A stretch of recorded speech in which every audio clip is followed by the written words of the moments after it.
नमस्कार प्रिय विद्यार्थियों। कल की वीडियो में हमने पढ़ा था छंद, छंद की परिभाषा और साथ ही हमने पढ़े थे छंद के प्रमुख अंग।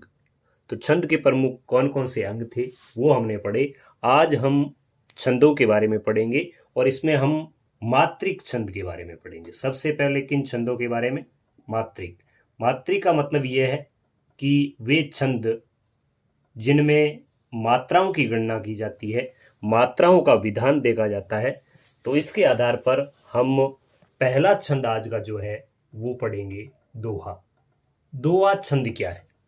तो दोहा छंद मतलब ऐसी काव्य रचना या वह छंद जो अर्ध सम होता है। दोहा एक अर्ध सम मात्रिक छंद है। अर्ध सम का मतलब यह है कि इसके जो चरण 1 और 3 होते हैं, यानी पहला चरण और तीसरा चरण, उसमें मात्राएं होती है 13-13, और जो दूसरा और चौथा चरण है उसमें मात्राएं होती है 11-11। मतलब ये आधा सम है।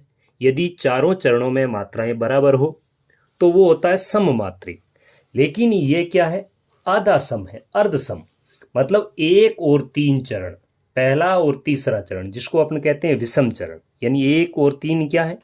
जैसे 1 लिखें तो ये भी विषम है, 3 लिखें तो ये भी विषम है। यानी विषम चरण 1 और 3 में 13-13 मात्राएं होती है, जबकि सम चरण 2 और 4 है उसमें 11-11 मात्राएं होती है।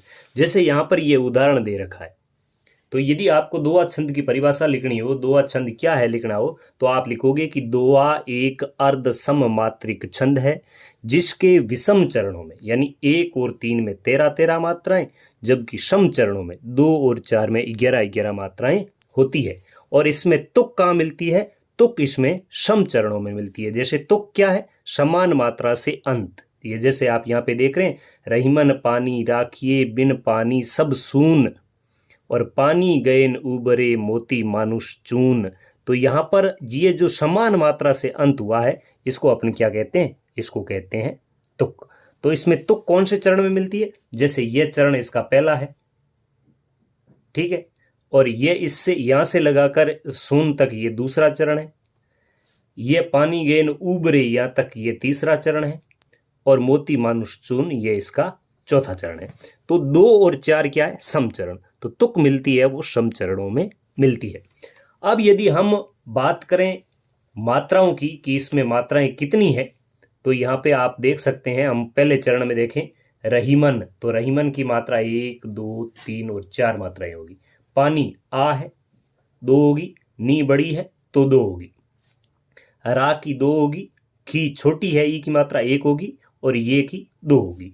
यानी 1, 2, 3, 4, 5, 6, 7, 8, 9, 10, 11, 12 और 13। यानी ये जो पहला चरण है इसमें मात्रा हो गई, ये कुल मिला के मात्रा कितनी हुई? 13। अब दूसरा चरण है, इसमें 1, 2, 3, 4, 5, 6, 7, 8, 9, 10 और 11। यानी ये दूसरा चरण है, इसमें मात्रा कितनी हो गई? हम यहां कह रहे हैं दूसरे और चौथे चरण में मात्रा होती है 11। इसी प्रकार तीसरा है, तो इसमें 2, 2, 4, 5, 6, 7, 8, 9, 10, 11, 12 और 13। यानी तीसरे चरण में भी मात्रा हो गई 13। और चौथे में 2, 2, 4, 2, 6, 7, 8, 9, 10 और 11। यानी चौथे में चरण में हो गई मात्रा 11। तो इस प्रकार यह दोहा छंद है वो पूरा होता है। अब बात करते हैं हम 2 नंबर सोरठा। सोरठा क्या है?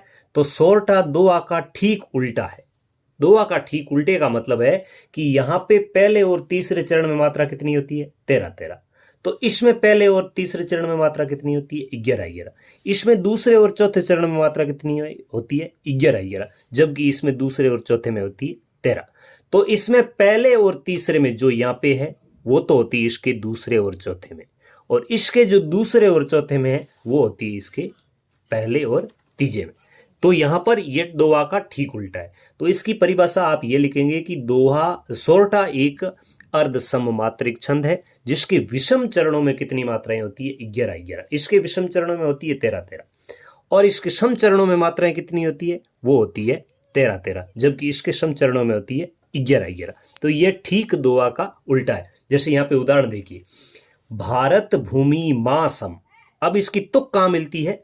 इसकी तुक मिलती है वो 1 की 3 से मिलती है यानी विषम चरणों की, और 2 की 4 से मिलती है। अपेक्षा यही रखी जाती है कि आमतौर पर इसकी तुक है वो विषम चरणों में मिलती है, इसकी मिलती है विषम चरणों में, जबकि दोहा की मिलती है सम चरणों में। तो जैसे यहाँ पे उदाहरण लिखा है कि भारत भूमि मां सम, यहाँ पे यदि आप मात्रा लगाएंगे तो भारत 4 मात्राएं, भूमि 3 मात्राएं, 7, मां 8 9 और 10 और 11। पहले चरण में 11 मात्रा होगी। दूसरे में सदा में 1 2 3 4 5 6 7 8 9 10 11 12 और 13, इसमें होगी दूसरे चरण में 13, और दूसरे चरण में हम यहाँ कह रहे हैं कि मात्रा होगी 13। फिर तीसरा चरण है, तीसरे चरण में हम कह रहे हैं मात्रा कितनी होगी? 11। तो 1 2 3 4 5 6 7 8 9 10 और 11, ये तीसरे चरण में होगी 11। अब चौथा चरण है, उसमें मात्रा कितनी होगी? 13। तो 1 2 3 4 5 6 7 8 9 10 11 12 और 13। तो इस प्रकार 1 और 3 में मात्राएं कितनी हो? 11 11, और 2 और 4 में मात्राएं कितनी हो? 13 13, तो वो होता है सोरठा। जबकि 1 और 3 में मात्राएं हो कितनी? 13 13, और 2 और 4 हो उसमें मात्राएं हो 11 11, तो वह होता है दोहा। ठीक ना? तो यह दोहा और सोरठा में अंतर है। और पहचान क्या है? पहचान आप इस प्रकार याद रखें, कंफ्यूज न हो कि 11 कौन से में है, 13 कौन से में है। तो दोहा यहाँ पे कितने वर्ण है? 2 ही वर्ण है। और सोरठा यहाँ पे कितने वर्ण है? 3 वर्ण है। तो अधिक वर्ण किस में है? अधिक है सोरठा में। और कम वर्ण किस में है? कम वर्ण है दोहा में। लेकिन कम वर्ण होने के बावजूद दोहा में पहले मात्रा आती है वो 13 आती है, यानी मात्रा अधिक आती है। पहले चरण में मात्रा कितनी आ जाएगी? 13। जबकि सोरठा है उसमें 3 वर्ण है, लेकिन पहले चरण में मात्रा कितनी आती है? कम आती है। तो यह वर्ण ज्यादा होने पर मात्रा ज्यादा हो तो ठीक है, लेकिन वर्ण कम और पहले में मात्रा ज्यादा, और वर्ण कम और पहले चरण में मात्रा ज्यादा, और वर्ण ज्यादा लेकिन पहले में मात्रा कम, तो ये इसको एक सामान्य तौर पर पहचान का तरीका है। तो आज की क्लास में हम ये 2 ही छंद पढ़ेंगे। आगे इससे और भी आगे जो छंद है वो पढ़ेंगे। उम्मीद करता हूं कि दोहा और सोरठा आपको ठीक ढंग से समझ में आ गया होगा। धन्यवाद।